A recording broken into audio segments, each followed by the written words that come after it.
Hello everyone, welcome back to the awesome music. So awesome. We're gonna go ahead and go through the. This is gonna be an optional video. You don't have to watch this one, but we're gonna get through all whatever background information this guy has, because I'm pretty sure there's a lot of it. And I'm gonna write down all the things in my notepad, so we have all the information we need. Let's go. Certainly, Captain. What do you need to know? Let's start at the top and go down. We can modify your precursor ship, build additional combat vessels, and supply you with fuel and crew. Okay. Our engineers and precursor specialists agree with the scientists from your world that your starship was designed to be a workhorse vehicle, which can be easily reconfigured for different missions by adding or swapping self-contained equipment packs, which we call modules. The modules we can build right now are thruster units, which make your ship move faster, attitude jets, which allow you to rotate the ship more quickly, crew pods, which provide life support facilities for up to 50 additional crew members, storage bays, which increase your ship's cargo capacity for mineral resources, fuel tanks, which hold an additional 50 units of fuel, dynamos, which feed energy into your combat energy batteries, improving your weapon's rate of fire. And last but not least, ion bolt guns, combat weaponry, the exact function of which depends on its location aboard the ship. When put in the first or front module slot, it fires a single shot forward. When put in the second slot, it fires 2 shots, spread to the left and right of center. When put in the third slot, it fires 2 shots directly left and right. And when put in the last or rear slot, it fires a single shot straight backwards. So it feels like the second and third shots might be more energy efficient if you're getting more bullets for the price of a bullet. This base is designed to service hierarchy ships. Fortunately, your flagship uses the same stabilized antimatter technology as hierarchy vessels, and will be able to synthesize what you need. However, due to the size of your ship, we'll have to produce vast quantities of fuel, which will be a substantial drain on our resources. Okay. Our shipyard facilities are sophisticated and fully automated, permitting a handful of Starbase personnel to do the same job as 500 vac-suited construction workers. However, the only designs that we had in our computers were incomplete hierarchy ship designs. Things looked grim until one of the officers came forward with an amazing story.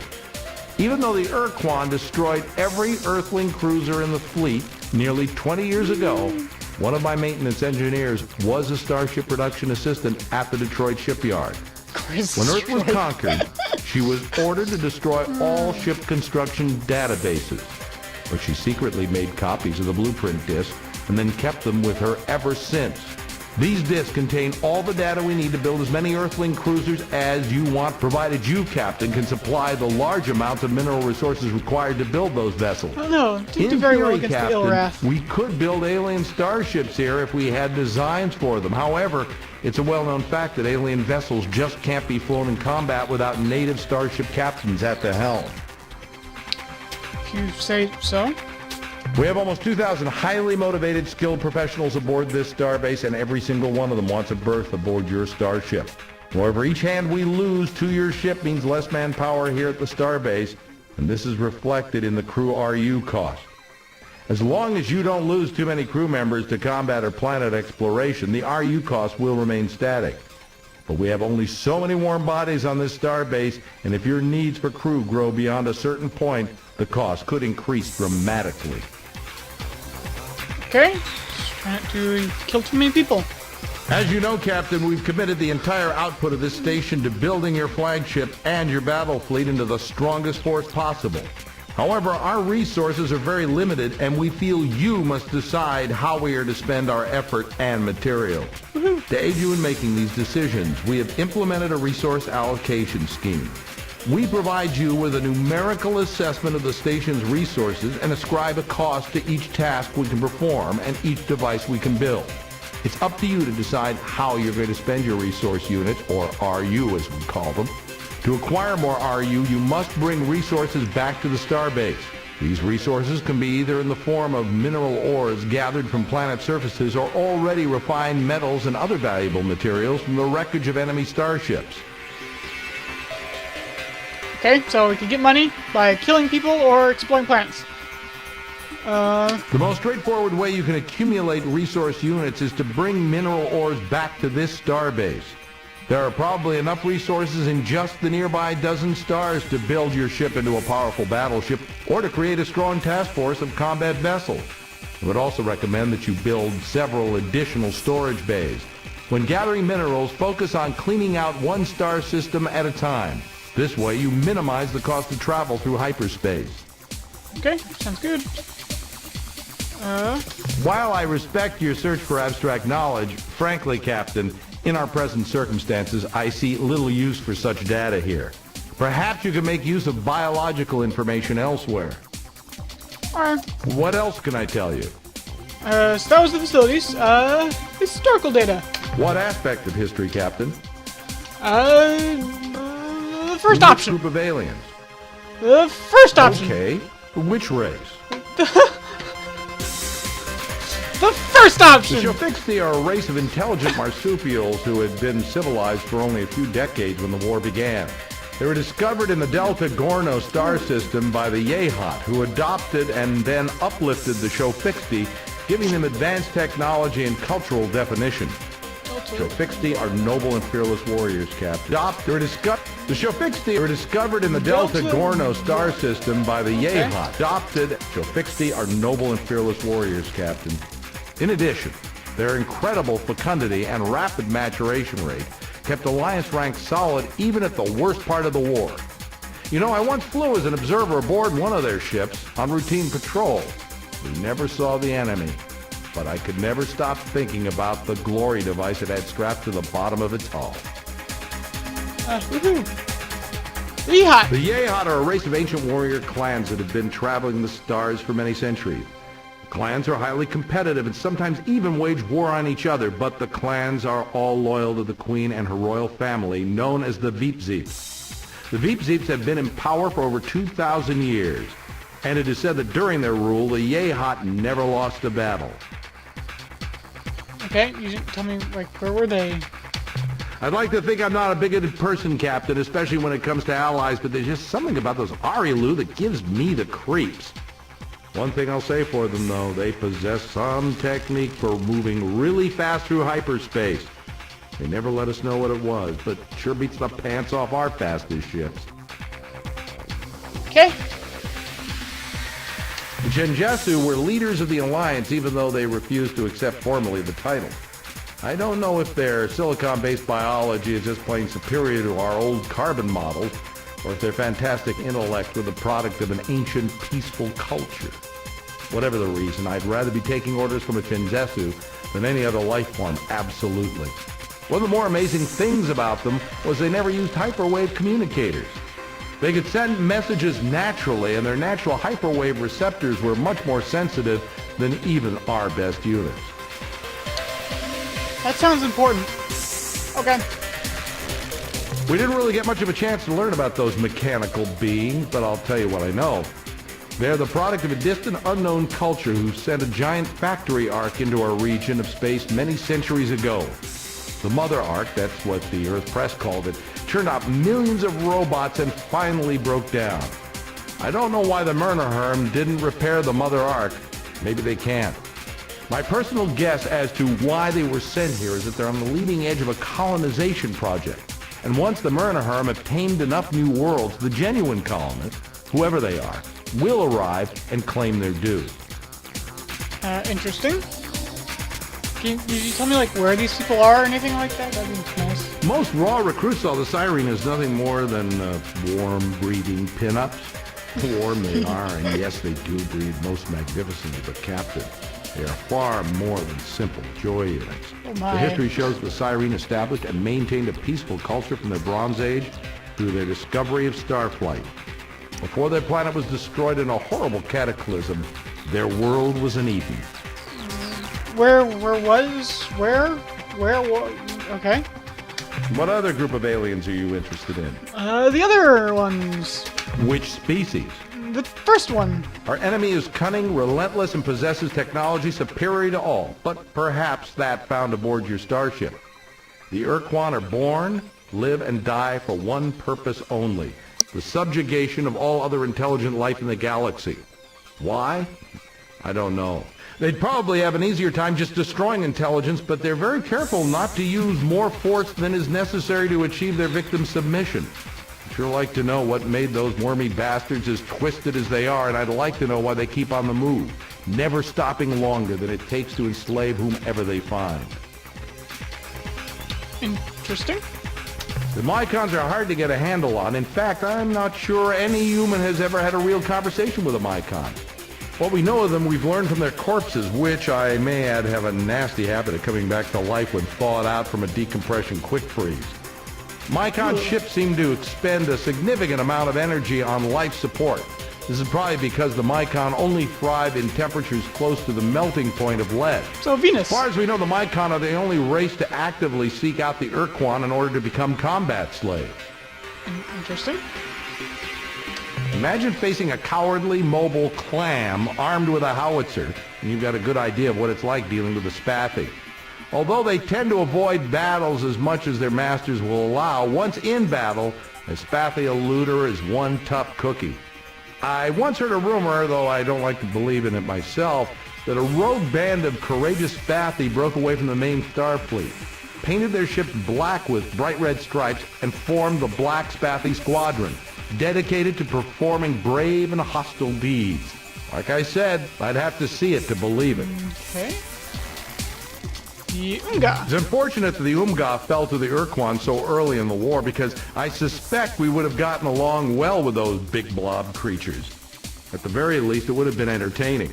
We know them a bit better than most races because they were eager to talk with our ships before, after, and during battle. Okay. The Arilu intimated that they had a relationship with the Umga before the Urquan arrived, but I don't know any details. Okay. When I was flying combat missions along the Corward front, there was nothing we feared more than the Androsith hit-and-run squadron. Their blazer ships were more than a match for our cruisers, so we stayed clear of Ada Vulpeculae, their home star. In addition, I think each of us aboard the ship knew deep down in our hearts that the Androsith had a damn good reason for hating. In addition, we stayed clear of Ada Vulpeculae, their home star. In addition, I think each of us aboard the ship knew deep down in our hearts that the Androsith had a damn good reason for hating us. Our grandparents had kept them as slaves for nearly 50 years. Sounds fantastic. God, I love the iRobot or whatever it is. You failed to do the 3-law thing, clearly. I still have nightmares about those spiders taking me prisoner, using me as one of their 6 sacrifices to Dogar and Kazon, their twin gods of destruction and torment. Those guys were almost as scary as the Androsynths to those of us in Deep Space Patrol. Their Avenger ships could appear out of nowhere and melt a cruiser down to slag in seconds. Yeah, we saw that. Luckily for us, the bulk of the Ilrath fleet was thrown against the Chenjesu and the Myrnaherm. Okay. The Starship Far Voyager under the command of Captain Jeffrey L. Rand encountered the Vux near Beta Mira. Although the details are hazy, it's generally accepted that Rand offended the Vux starship commander with an inadvertent insult. Okay. So now we know where the Vux are, and we know where the Androsynth are. I suppose that's stuff. What other group of aliens are you interested in? Were there... None that we had made formal contact with. The Chenjesu implied that they had met 2 other star-faring species, one near the Gickless constellation and the other directly corward from Procyon. Okay. The Arilulalilae once mentioned having some fun with an alien race in Draconis, but like so much else with the Arilu, they never reveled the whole story. I'm sure there are hundreds more alien races in our galaxy, but beyond what I've told you, your guess is as good as mine. But like so much else, the Arilulalilae, once one near the Gickless constellation and the other directly corward from Procyon. The Arilulalilae, one near the Gickless constellation and the other directly corward from Procyon. Oh, that's the Arilulalilae once mentioned having some fun with an alien race in Draconis, but like so much else with the Arilu, they never revealed the whole story. I'm sure there are hundreds more alien races in our galaxy, but beyond what I've told you, your guess is as good as mine. Okay, thank you. Would you like information on any other aspect of history? Sure, I suppose I'm interested in the war in the hierarchy. When did the war Earth start? got involved late in the game in 2112 when the Chenjesu arrived in our solar system for the first time. So let's back up a few years to 2098 when the Chenjesu super-sensitive receivers detected a strange signal from the Ophiuchi constellation. Though even the Chenjesu didn't know it, it was the first sign of the Urquan's arrival. The Urquan, having detected the presence of many sentient species, were beaming out an exulting hunting cry. The first direct evidence of the Urquan's intent was the sudden conquest of the Umga, a solitary though not unfriendly species in the Orionis constellation. The Chenjesu, distraught by the invasion, were further angered when the Urquan turned their fleets on the hostile but weak Ilrath race. A hastily assembled defense force of Myrna Hermann Chenjesu vessels turned the Urquan fleet aside, but the invader moved into Spathi space, rapidly subjugating that race. With each new conquest, the Urquan fleet grew larger as it added slave vessels to its ranks. Earth joined the Chenjesu to form the Alliance of Free Stars at about the same time as the Androsynth stars fell to the Urquan Armada. Before the ink was dry on our agreement with the Chenjesu in 2116, a new race appeared in orbit around the moon and asked for admittance to the Alliance. It was the Arilu Lalile. The timing seemed unusual, and the Arilu were definitely weird, looking like saucer men from Mars, but we were too busy cranking up our mothballed heavy industry that we really didn't pay it much attention at the time. Cool. Pew, pew, pew. At the start of the war, here on Earth, we were working like crazy, churning out hundreds of heavy cruisers and smaller support vehicles. The Urquan were busy too. Unbeknownst to us, they had moved down towards the Luton Star Group and were attacking the Vux, who only the Yehat knew existed. Our botched first contact with the Vux took place in 2119, and it was the biggest single mistake. The Urquan were busy too. Unbeknownst to us, they had moved down towards the Luton Star Group and were attacking the Vux, who only the Yehat knew existed. Our botched first contact with the Vux took place in 2119, and it was the biggest single mistake we made during the war. After defeating the Vux, the Urquan fleets ran smack into the combined might of the Yehat and Shofixti, supported by the first wave of our cruisers. Again, the Urquan turned away from the hard spot to attack the weak, though we just thought they were running away. In fact, the Urquan had found another independent alien race, the Mycon, in the Brahi constellation. The Mycon's voluntary submission to the Urquan brought the return of the Mycon. In fact, the Urquan had found another independent alien race, the Mycon, in the Brahi constellation. The Mycon's voluntary submission to the Urquan brought the return of the Urquan fleets, now swollen with 100 devastating Mycon pod ships. The last entrants to the conflict were the Cyrene, a race of space gypsies who had escaped the hierarchy by moving their vast fleet of slow-moving habitats into human space. With the side set, the last Urquan offensive began. Oh my! The Urquan came roaring through Vux space and tried to push past the India and Mira star systems. Their onslaught was barely repulsed, and our counterattack made hardly a dent on the hierarchy forces, like a map for but we this. held the line. The Corward front remained intact. Over the following 10 years, there were many great battles between the combined Alliance Starfleet and the Urquan and their hierarchy of battle thralls. Then in 2134, a dramatic shift in the balance of power took place. This must have been about the time the science research mission was sent to the planet of Vela. Our fleets were pushed back from the Indy-Mira line beyond Raynet. Holding Rigel caused grievously in Chenjesu forces, and the Urquan, recognizing this weakness, shifted to focus the brunt of their forces on Procyon. That was the last we heard from the Chenjesu and the Myrna Hermann. A few weeks later, waves of ships hit us from all directions. When Ceres Station, our outpost on the asteroid belt, fell to the hierarchy, we knew we were beaten, but we fought on anyway. 3 days later, the Urquan vaporized our last remaining laser forts on the moon, and the dreadnoughts took up geosynchronous position above Rome, Moscow, Beijing, Tokyo, London, Buenos Aires, and Washington. We'd lost the war, and we knew it, but the Urquan decided to make it real clear. And that's why if you check any of our most recent maps, you won't find Buenos Aires. Oh no! Oh, it's so mean. Oh. After the UN submitted their formal surrender, we were given a week to decide the nature of our servitude. The Urquan demanded that the decision be made through popular vote.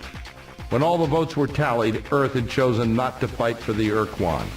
We had become a fallow slave world. We were given a month to withdraw all of our people and equipment to Earth.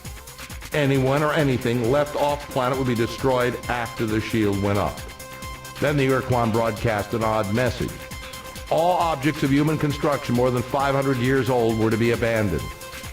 We didn't know what the Urquan meant until they moved their dreadnoughts into new orbital positions and opened fire on the surface with their fusion weapons. In seconds, large sections of London, Paris, and other European cities were incinerated. At first, we thought they were going to annihilate us after all. And we noticed they were also striking such targets as the Giza Pyramids, the Parthenon in Athens, and Stonehenge. Curiously, the United States was almost untouched. The flaming rain lasted 40 hellish hours. It took days after we crawled from our smoldering shelters to realize what the Urquan had done. Our new masters had targeted every building, monument, or other man-made construction older than 500 years and destroyed it. In those 2 days, we lost most of the history of mankind. In some cases, the Urquan destroyed places we did not even suspect were significant. From their positions in orbit, the dreadnoughts blew away a kilometer of land in central Iraq, vaporized several targets in the Amazon rainforest, punched a big hole through the Antarctic ice cap to destroy something deep under the surface, and melted a broad swath of the ocean floor in the southeastern Atlantic. Then, just a couple of days later, the shield melted, vaporized some of their positions, did not even suspect from their positions in orbit. The dreadnoughts blew away a kilometer of land in central Iraq. Clearly, right. Punched a big hole, vaporized several targets in the Amazon rainforest. Plenty lost punched cities a big hole through the Amazon. Antarctic ice cap. That's clearly to destroy the something deep ancient under the surface, and melted a broad swath of the ocean floor in the southeastern Atlantic. Right? Of course. Right. Then, just a couple of days later, the shield went up, and our contact with the outside world stopped. The next time I saw the stars was 8 years ago, when I was transferred up here to be the new commander of this starbase. Thanks for the briefing. Would you like any information on any other aspect of history? The ancient we have some data on this subject. What do you want to know about? the first option. Hell, you probably know more about them than I do, but here goes. About 200,000 years ago, when our great-to-the-nth grandparents were just starting to play with stone knives and bearskins, a star-faring species suddenly appeared on the galactic scene and spread like wildfire. We found evidence of their presence just about everywhere, from an orbital platform on Alpha Centauri to a stack of data plates in a cave on Pluto to some nameless widget found in a voodoo shop in New Orleans. What? We never found a precursor body or even a picture of one. We can conjecture So some there's nameless might be something orbital interesting in platform on Alpha Alpha Centauri. Centauri to a stack of data plates in a cave on Pluto to some nameless widget found in a voodoo shop in New Orleans. We never found a precursor body or even a picture of one. We can conjecture what they look like by examining the scale and layout of their equipment. Such an analysis indicates they were giants, say 5 to 8 meters tall and twice as wide. I don't know if they looked more like a brontosaur or an elephant. Anyway, about 3,000 years after the precursors made their dramatic appearance, they vanished. Poof. As far as we can tell, it took less than a decade to happen. Interesting. You mean besides the precursors? Well, the only information we have is secondhand based on some research by a Chenzesu historian that I read at the Academy. Zed-Surt-Sak, the historian, found some evidence that there was a group of alien races who formed an interstellar empire not too far from here about 22,000 years ago. The only species in this empire actually lived in our region of space was a race of rock-like creatures who lived in the Vulpeculae constellation. The presence of the hostile androsynth in that part of space severely limited Zed-Surt-Sak's research. Interesting. The presence was a race of rock-like creatures who lived in the Vulpeculae constellation. The presence of the hostile androsynth in that part of space severely limited Zed-Surt-Sak's research. He never even found out the race's name. Like dudes and okay. Yes, there is. Aside from the precursor relics we have found on Earth, often in museums mislabeled as modern art, there's some disturbing evidence of much more recent visitation. Perhaps you're already aware that during the mid to late 20th century, there were unaccountable UFO sightings as well as dozens of reported encounters with alien life forms. Although we can discount many of the reports as wishful fabrication or traumatic translation, the military authorities of the time kept a secret record of the incidents which were legitimate. In each such case, the aliens are almost identical in appearance. They have white skin and minimal facial features except for huge almond-shaped eyes, which are often described as glowing or luminescent.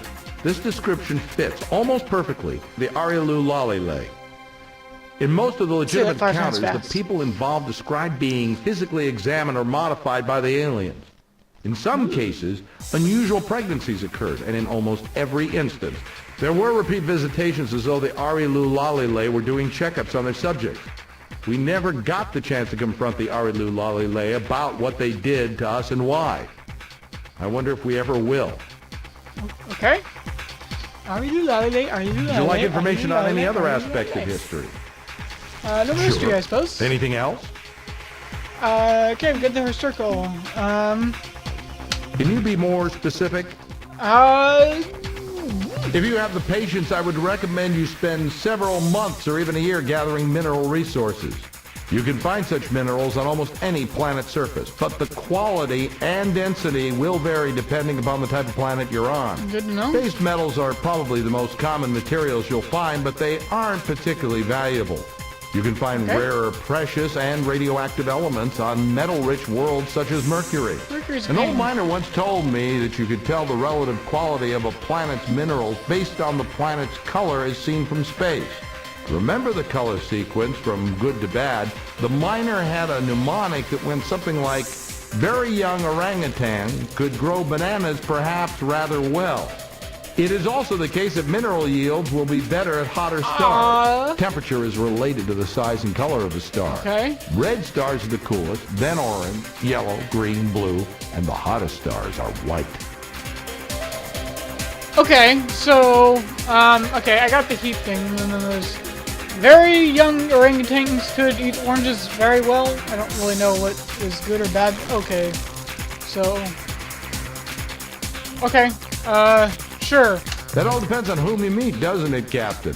Well, in all seriousness, if you encounter the Ilrath, Bux, Androsynth, or other hierarchy battle thralls, I wouldn't hold out much hope for a peaceful encounter. So if you feel you have the advantage, attack. The resources you will scavenge from the enemy's wreckage are well worth the effort.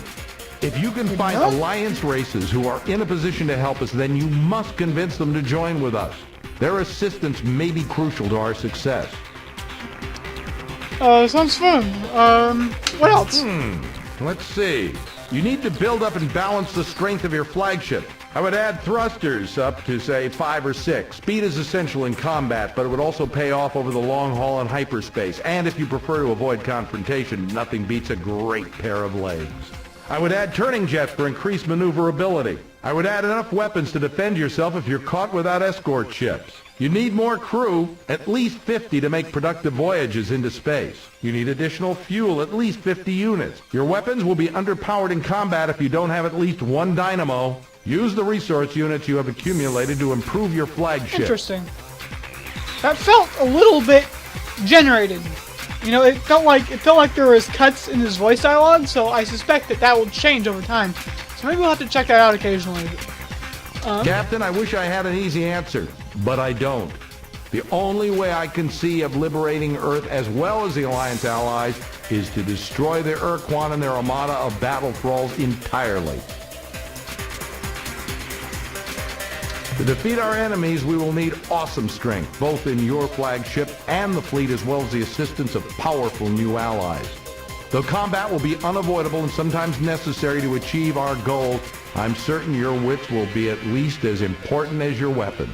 You'll need to explore this region of space, gathering resources and information wherever you go. Been gathering some resources, thank you.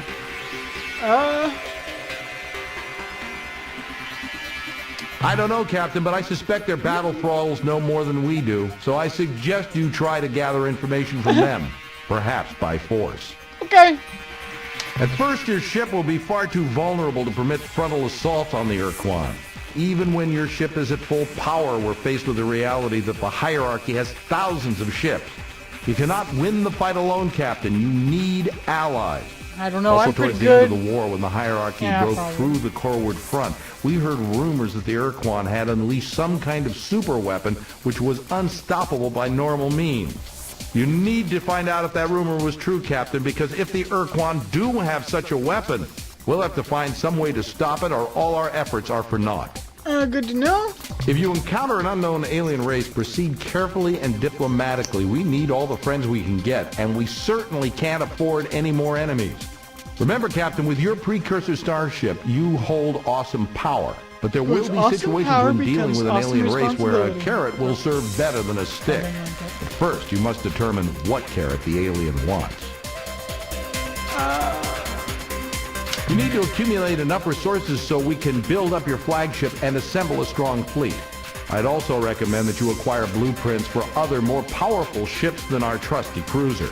I suspect that aliens will not give you such prints unless you form an alliance with them. Good to know. Good to know. What else can we discuss? What else can I tell you? I think I hit Can you be more specific? all these things here. What else can I tell you? Cool. Thank you. Fine. Is Bye. there anything else you need? Bring back lots of minerals, Captain. Bye. Can we? Sweet. Look, it spins.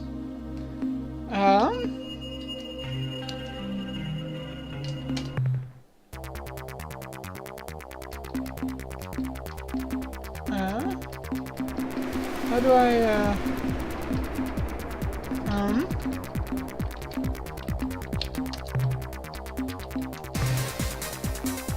So I can get people for money, okay. And then obviously,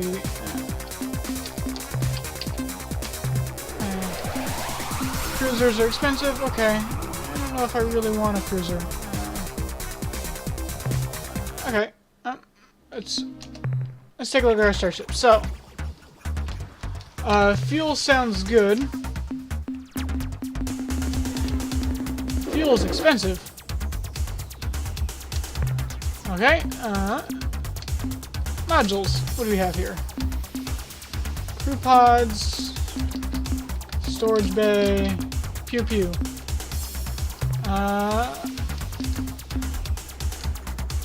These are really expensive. 2,000? Wow.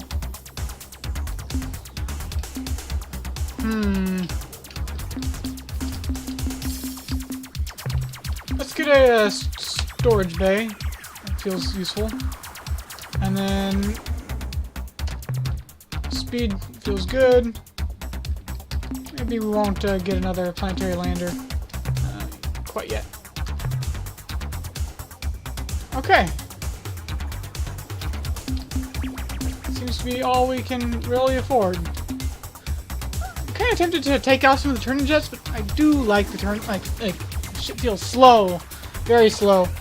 I feel like I want to max out as much stuff as we can. I don't really know the best way to do that. Can I take this off somehow? Modules, like. Oh, I mean, obviously. Okay, well. Okay, I don't know if this is optimal, but I think it's what we're gonna go with what we have. So, okay, that's gonna end this this sort of bonus video. Next video, we're going to do a quick overview of what happened in this video, and then go explore the stars. Thank you for watching, and see you next time.